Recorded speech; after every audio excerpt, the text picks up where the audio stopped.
And also this technique of what is known as enhancing, of which they have about 80 programs now. It seems that each satellite has its own peculiar characteristic. And it may have a background which might be like the herringbone weave in a suit. And if you can get the computer to take that out, well, then you're able to get much better resolution of the pictures that are finally printed out.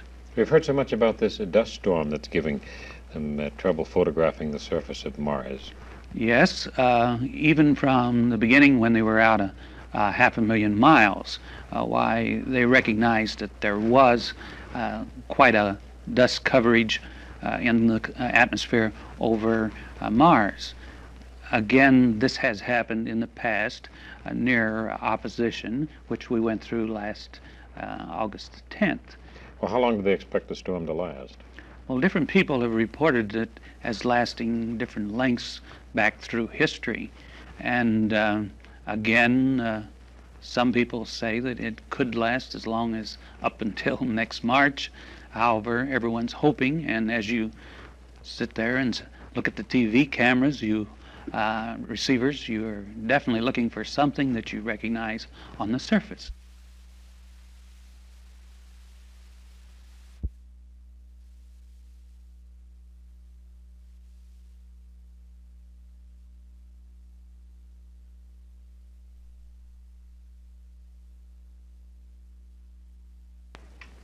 Wait a minute now, wait, whoa. This will be in the news, television, films, and newspapers. Well, you find that in a news briefing there at JPL, there will be several receivers, and some of them will have different intensities on them, so you can make your choice.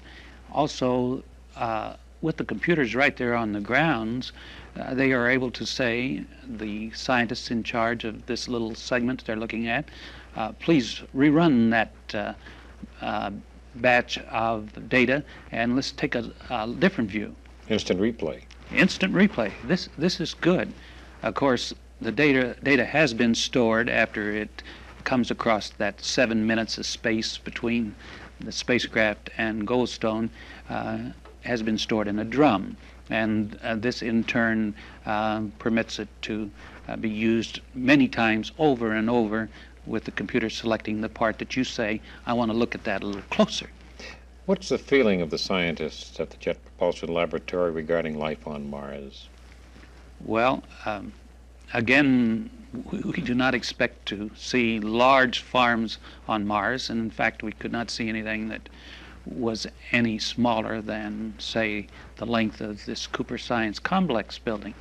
However, there's one man there, I believe his name is Cameron. Dr. Cameron is quite emphatic. He says they're going to find life on Mars. As we know it, or another form? No, in a type of microorganism. He's doing research and has brought back from Antarctica several tons of different samples of dirt from different depths there in Antarctica, and is growing over periods of years some of these very microscopic organisms from that. And Dr. Cameron believes this is the type of life that may be found on Mars. That's when right. And if we land. Now, you do know the Russians are going to land, or they say they're going to land, on next Wednesday with one of their spacecrafts. Well, I would think that the dust storm would interfere with the landing. Well, maybe they'll go down according to radar or something similar to this. There is a hotline at JPL to Leningrad, and the only message that's been sent over was the orbital characteristics of our spacecraft around the planet Mars. Are we willing to exchange information with the Russians, or are they reluctant to ask? Why only one bit of information over this line? We're willing to exchange. They generally say that's not in my department. This is a standing joke out there. They asked them what they thought of the cafeteria at JPL when a group of them went through, and they in turn said, well, this is not my department. They wouldn't even comment whether the cafeteria was similar to or better than or less than one that you would have at their space center that they would have there in Leningrad or one of their space centers. You might be interested, this spacecraft will go around Mars for a year or more. But it was during the first 90 days that they hoped to map something like 70% of the surface of Mars. Now, this will include the South Pole, which is the region that we're quite interested in because of this polar cap made out of carbon dioxide. This is one theory. Mm-hmm.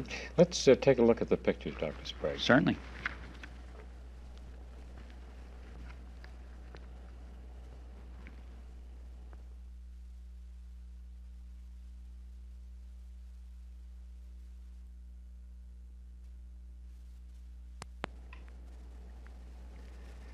Well, Dr. Sprague, explain the pictures, would you please?